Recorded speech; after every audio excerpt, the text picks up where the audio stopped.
да қастерлі, қасиетті, шексіз.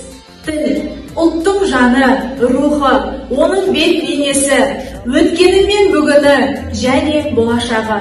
Ғұлама ғалым Ахмет Байтұрсынұлы сөзі жоғалған жұрттың өзі де жоғалады деп, тілдің ұлт үшін қандай маңызды екендігін бір-ақ ауыз сөзге сыйдырған. Танытқан қазағымның қазақтығын, танытқан қазағымның азаттығын, танытқан қазағымның ғажаптығын, айналдым құдіретіңнен қазақ тілін.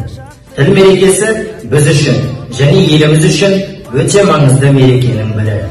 Осы орайда барша қазақстандықтарды және Иштван Комарманов атындағы номері 154-ші жалпы білім беретін мектептің аяулы ұстаздары және білім алушы шәкірттерін Қазақстан халқы тілдері мерекесімен шын жүректен құттықтаймыз. Мектебіміздің директоры Алмасбаева Қаламқас Қалиқызының қолдауымен қазақ тілі мен әдебиеті пәні бірлестігінің ұйымдастырған алғаш рет онлайн форматта өтетін тіл тұрғыдан таймасын атты байқаудың басталғанын жариялаймыз.